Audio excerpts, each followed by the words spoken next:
Agora nós vamos fazer um bate-papo com o Leonardo Amaral, que é advogado tributarista, né, consultor tributarista, especial do agro. E a gente vai falar de reforma tributária. Afinal de contas, o que é que está vindo aí? Quais são os jabutis que estão presentes? Porque às vezes a gente é leigo, lê. Tá bom. Mas daí os conhecedores da legislação vê que aqui nas entrelinhas dá espaço para 3 pontinhos. E aí, senhores? Nessa reticência, entenda o que quiser. Nunca vai ser beneficiando você. Leonardo, boa tarde. Boa tarde, Fabíola. Boa tarde a todos que nos assistem. E é um prazer estar aqui para a gente poder falar desse tema tão importante que é a reforma tributária e que vai afetar diretamente o produtor rural. Então você não vai dizer que eu falei errado aqui? Não. Infelizmente, eu já vou até trazer, assim, adiantar, né? A gente analisando o texto básico que foi aprovado, a conclusão que eu cheguei e que outros também que acompanham a tributação no agronegócio é que haverá, sim, um aumento para o produtor rural, pessoa física, que é 90% aí dos produtores do nosso país. E o que é que vem ali com esse gargalo? Fabíola, então, a procura, né, o objetivo da reforma, o governo anunciou, era o quê? Simplificar a legislação, simplificar o sistema tributário. E realmente a gente tem que concordar. O sistema tributário brasileiro é caótico. Só que, com esse discurso de simplificação, para o produtor rural, ele sempre foi visto, né, pela administração tributária como uma pessoa informal, até porque a atividade exigia isso. Então não era cobrado tanta burocracia, né, do produtor pessoa física, ele não era contribuinte de um tributo chamado PIS/COFINS. E com a reforma, então, acabou que, atendendo o anseio de grande parte da sociedade, porque realmente vai simplificar, agora para o produtor rural não. Foi o contrário. Ele vai trazer uma grande burocracia e a gente vai ter oportunidade de explicar aqui o que vai acontecer, né, ao longo dessa entrevista. Agora, a simplificação, Fabíola, o que é? Primeiro, o que está sendo reformado agora não é o sistema tributário como um todo. É apenas o que a gente chama de tributação sobre o consumo. Então o governo, né, assim, a Câmara dos Deputados fez o quê? Ele juntou 5 tributos, reduzindo para 3. Então hoje nós vamos ter o quê? Uma contribuição sobre bens e serviços, CBS, o imposto sobre bens e serviços, que aí é do Estado e do município, e a gente vai ter um imposto seletivo, que a gente chama do imposto do pecado, que vai ser tributado aqueles produtos que causam prejuízos para a saúde ou para o meio ambiente. Então, nós tiramos 5 tributos e passamos para 3. Problemas com isso agora. Primeira coisa que eu vejo, o governo estadual e municipal perdeu autonomia com isso. Porque tirou o ISS, que era municipal, tirou o ICMS, que era estadual, e juntou em um imposto só, o IBS. A gestão desse imposto agora não será mais feito de forma individualizada. Nós teremos aí um conselho federativo para cuidar disso. Então, por isso que governadores estão aí, vamos falar assim, esbravejando, porque vai perder autonomia e isso é um enfraquecimento político. Esse é um primeiro ponto. Né? Tipo, eu tenho que pegar o meu dinheiro, passar para alguém e alguém devolver para mim. Exatamente. Aí, na se prática ele vai funcionar se atrasar para mandar para mim, problema meu. E além de tudo isso, nós vamos ter ali um controle, uma uniformização nacional. Não vai poder ter mais aquela disparidade que tem hoje, porque uma das complexidades que a gente tem, Fábio, do sistema na tributação sobre o consumo, é essa grande quantidade de impostos, de alíquotas, de base de cálculo. Você vê cada coisa absurda. Por exemplo, empresas tomando a decisão, tem uma grande rede de alimentos, de sanduíches no Brasil, e ao invés de ele colocar assim que ele vende sorvete, ele coloca lá assim, ó, sobremesa láctea. E isso por quê? Planejamento tributário, porque se ele colocar sorvete, ele vai pagar lá 9,65% de PIS/COFINS. E quando ele coloca sobremesa láctea, ele não paga nada de PIS/COFINS. Então é um jogo de palavra que com a reforma isso vai ser muito minimizado, vai ser reduzido. Esse é um ponto positivo. é o que a sociedade queria. Por exemplo, as empresas, os contribuintes gastam muito dinheiro para poder manter um departamento, um setor fiscal, para prestar informações para as receitas, né, federal, estadual e municipal, calcular quanto que ela tem que pagar de imposto e ainda corre o risco de pagar errado, porque as interpretações do fiscal, ele entende de um jeito, o contribuinte de outro. Então aqui é uma insegurança. Então você reduzindo o número de tributos, você acaba simplificando essas obrigações do contribuinte para o poder público. Então esse é um ponto muito positivo. Aí você falou aí desse conjunto fiscal que a empresa tem que manter, ela precisa ali envolver contador, ela precisa envolver um tributarista. São pessoas, né, que entendem de legislação fiscal, consultorias, e igual eu disse, correndo o risco ainda de fazer todo esse gasto e correr o risco de interpretar a legislação de uma forma diferente do que o fiscal entende. E aí você recolhe o tributo com valor errado, o fiscal vem, em vez de conversar com você, fala, você errou aqui.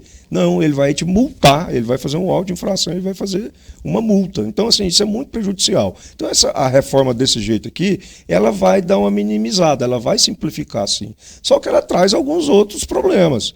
Uma coisa que eu notei, assim, que é muito ruim, é a falta de regulamentação no próprio texto constitucional. Quando você olha essa proposta da Constituição, de alteração, sempre está assim, vamos regulamentar por lei complementar. Então, assim, está jogando para frente. A gente não sabe quanto que vai ser a alíquota de referência desse novo imposto do IVA. Alguns já falaram que essa reforma é um cheque em branco. Na verdade, quando você vai olhar o texto constitucional, sempre você está delegando, né, para que o Congresso depois legisle por meio de uma lei complementar, que a aprovação é muito mais fácil, é menos rigorosa do que um texto constitucional. Então, a força política para você aprovar essa lei complementar tende a ser menor. Ou seja, o governo pode aprovar com a facilidade, né, do que se fosse um texto constitucional. Então, assim, aprovou um texto sem ter conhecimento do que realmente isso vai trazer. Eu ia te perguntar isso. Você acha que os deputados sabem o que eles votaram? Não, eu tenho convicção. Porque uma coisa é você discutir em teoria. Em teoria, isso está sendo discutido desde 2019. Qual o modelo que nós devemos adotar de tributação, IVA dual, se a gente deve tributar mais o patrimônio, a renda ou o consumo. Isso estava sendo discutido. Agora, as minúcias, né, o texto foi aprovado ali a toque de caixa. Estava sendo discutido desde 2019. Aí nós temos vamos falar, generalizando, que essa legislação de 2019 foi retirada, foi colocada outra, que em 6 meses...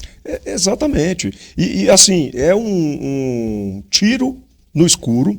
Nós temos assim, uma noção de que vai haver aumento de carga tributária sim, para alguns setores. O governo falou que não iria aumentar, mas vai aumentar sim a carga tributária para o setor de serviços e para o produtor rural. Não temos dúvida disso, Fabélia. Por quê? O produtor rural, pessoa física, ele não era contribuinte de PIS/COFINS. E agora, com a reforma, com a alteração, ele passa a ser. Então ele já vai ter esse custo, ele vai ter esse aumento. E além disso, ele vai ser obrigado a ter uma estrutura para fazer essas informações para as administrações tributárias, essas informações fiscais. Então ele vai ter que ter um custo, né, desse departamento fiscal que antes ele não tinha. Então, há que sim essa realidade e a gente tem que deixar muito claro, quem põe preço no produto agropecuário não é o produtor, é o mercado. Então, todo o aumento que ele tem no custo, o que acontece? Ele diminui a rentabilidade dele. Diferente de um supermercado, que eu chego lá na prateleira, se eu reclamar do preço, ele vai dizer para mim, tudo subiu. Exatamente, ele consegue transferir isso para o próximo da cadeia, o consumidor. Já o produtor não. Então, ao longo do tempo, isso é muito ruim para o Brasil. Por quê? Porque muitos produtores dependendo da situação, vão deixar de produzir, vão falar assim, não, isso aqui não me dá o sustento para minha família. Abandona a atividade. E isso vai gerar o quê? Escassez de alimentos, por exemplo. Vai ficar mais caro para o consumidor. Fica mais caro. Então, ao longo do tempo, isso aí é prejudicial. Por isso é que se tem nos outros países o benefício para o produtor. O produtor, toda a vida, ele foi tratado de forma diferenciada. Vamos fazer assim uma avaliação de médio e longo prazo? O que acontece aí? Vamos imaginar assim, aquele produtor de leite que ele tem o salário dele mensalmente, mas esse salário só entra com 45 dias de prazo, ele começa trabalhando sem saber quanto vai receber, às vezes quando ele começou, ele receberia um valor, depois chega lá na frente e já está menos, já está menor. Aí porque o produtor tem, esse produtor de leite pequeno e tudo, ele tem a inscrição estadual, não tem? Tem que ter a sua inscrição estadual. Pois é. Aí vem a tributação para ele. Bom, só para informar aqui, a gente está saindo da TV, mas permanecemos na rede aqui, Instagram, também no YouTube. É só você transferir para lá se você ainda não está acompanhando. E também no canal Clima Tempo, no canal Solo Fértil. Então, quer dizer, então já foi vamos considerá-lo como um trabalhador ali, funcionário. Ele começa a trabalhar, não sabe quanto vai receber, aí ele tem que pagar o imposto, não está compensando, não abastece a família dele. Ele vende a propriedade, vem para a cidade, sobra mão de obra na cidade, porque aí vamos ter essa sobra, falta alimento. E aí, tá vendo como que essa bola, esse ciclo é problemático? É muito grave. E assim, de última hora, o texto foi alterado e criou-se um regime opcional para o pequeno e médio agricultor. Então, assim, a gente está tratando aqui se o produtor tiver um faturamento anual de até 3,6 milhões de reais por ano, ele não será contribuinte desses novos Esse faturamento bruto. Bruto. A nossa realidade, a gente sabe que não vai alcançar muita gente. Muita gente vai ficar de fora desse regime opcional. Então, assim, o pequeno produtor, ele deixa, então, de ser o contribuinte dos novos impostos aí. O IVA e o imposto seletivo nem se fala. Mas, então, assim, o grande problema é que o mercado pode criar uma segunda categoria de produtor. Por quê? Porque quando ele vende a adquirente, principalmente as indústrias, as tradings, ela vai dizer assim, não, eu vou comprar do produtor que é contribuinte do IVA, porque eu posso me creditar. Ou seja, no final das contas, ele vai estar pagando menos imposto na hora que ele der saída ao produto dele. Então entra o produto agropecuário, ele industrializa, cria o produto dele, na hora dele vender, ele vai pagar um imposto menor. Por quê? Porque ele aproveitou um pouquinho do que foi pago pelo produtor. Entendeu? Esse jogo de conta. O produtor paga o imposto. Paga o imposto. Mas aí ele reduz porque ele está passando para a cadeia consumidora. Isso. A ideia da tributação sobre o consumo é essa. É jogar para frente e chegar lá no consumidor final. Quem paga os impostos na tributação sobre o consumo é o consumidor final. Tá? Então o que acontece? O produtor, quando ele não é optante desse novo sistema, o IVA, ele vai acabar ficando em risco, porque a gente não sabe se ele vai ter direito realmente ali a quantos por cento de crédito que ele vai poder transferir para as pessoas jurídicas adquirentes. Então, o mercado mesmo vai dizer assim, não, eu não vou comprar de você não, eu vou comprar de outro. Então, na verdade, isso aqui acaba... Vai excluí-lo, isso. Que vai, de novo, naquele momento que a gente fala, de tirá-lo da atividade. Exatamente. Então, assim, esse é um ponto negativo. E tem uma outra questão também, Fabíola, que isso é de intrigar. Nos 46 do segundo tempo, alguns governadores, e aqui contextualizando, todo mundo vai identificar, né? Inseriram lá, convenceram os deputados a inserir um texto, uma autorização para se cobrar um imposto sobre produção agropecuária, produtos primários e semi-elaborados, para substituir aquelas contribuições voluntárias para fundos de investimento em infraestrutura, FETAB, Fundeinfra. Então, olha para você ver o que me intriga é que esses governadores, a defesa deles, quando a gente questionou que essa cobrança era inválida, porque a gente falou que isso aqui tinha natureza tributária, para a gente era imposto. Qual que foi a defesa dos governadores? Isso não é imposto. Tirou, não é imposto, é opcional, porque assim, eu falo que é igual assaltante. Ou você me passa o dinheiro ou eu te mato. Aí, Coagindo, às vezes, né? você passa o dinheiro e ele ainda te mata. E agora? Agora, e aí, por que desse imposto? Não, Era porque tinha retirado a cobrança de ICMS do combustível. Agora, voltou a cobrança do ICMS sobre o combustível. E não desapareceu Fundeinfra. o Fundeinfra. Será que eu estou falando de algum em específico? E olha, além do que você está falando, Fabíola, o que é incrível. O ato falho. Defesa não é imposto, não é tributo. Escrever lá na Constituição o quê? Na proposta, no texto. Contribuição. Imposto. Criaram um imposto. Ah! Então, veja bem, fica claro a incoerência de discurso. Continua errado. Foi mais uma covardia, porque isso não se dá tempo de discutir isso em 5, 10 minutos com 513 deputados. Não teve tempo de debater sobre isso. Então, agora, o texto vai para o Senado, são 81 senadores. Temos que fazer pressão para que os senadores atendam, vamos dizer assim, os anseios do setor. E olha, havia uma expectativa muito grande com relação aos legisladores desse mandato, porque a maioria é de direita. Direita e o centrão ali que estava, né, parado. E agora o que acontece? Quem que você acha lá dentro que é de direita, que serve para parar as ações ilegais, aquelas ações impositivas? Meia dúzia. O que lá na votação não consegue fazer nada. E aí, esse imposto do pecado? Esse é um problema. Por quê? Esse imposto do pecado, ele funciona assim, ele vai ser cobrado, é um adicional, né, ao IVA, para aqueles produtos que causam prejuízo para a saúde humana ou para o meio ambiente. A grande preocupação...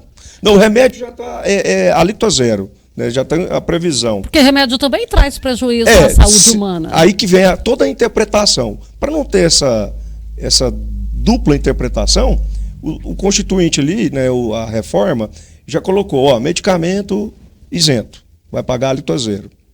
Agora, a grande questão que envolve aqui a questão do agro, nesse ponto, é defensivos agrícolas. A gente já sabe que existe questionamento por parte de um partido, PSOL, entrou com ação lá no Supremo Tribunal Federal querendo proibir os estados de conceder incentivo de ICMS. Então já tem essa demonstração de que uma parte da sociedade entende que defensiva agrícola é um malefício. Quando teremos essa garantia de que esse imposto seletivo, porque é um imposto pesado, não vai incidir sobre defensiva agrícola? O texto não está claro. Então é preciso deixar isso de forma mais expressa. E aí cabe aos senadores fazer esse reparo nessa proposta de reforma. Olha, senhores, aqui a gente está falando para o público específico e temos também algumas pessoas que gostam de acompanhar, de ver. O defensivo agrícola, ele é tal qual o remédio. Tem quantidade, momento de uso e tempo de carência. Você vai tomar um antibiótico, ele é no mínimo 7 dias. Que normalmente o médico faz 7, 14. Uma vez no dia, né? que é ali com horário determinado, ou 2 vezes, que é para ser de 12 em 12 horas a prescrição. Então, a prescrição de qualquer defensivo, ela vem também de um médico, porque é o agrônomo. Ele estudou para isso.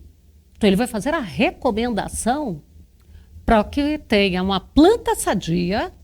Não é envenenar o alimento, o seu prato. É para ter ali. E sabe onde é que tem os maiores erros do consumo? É, às vezes, numa horta, porque fala para colocar 2%, aí ele vai lá e coloca meio vidro. E meio vidro vai dar 30% e não 2%.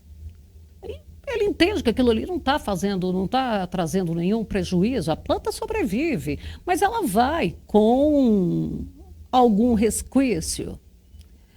Tem uma outra parte que muita gente não sabe, é aquela história antiga do ovo de solitária na cabeça.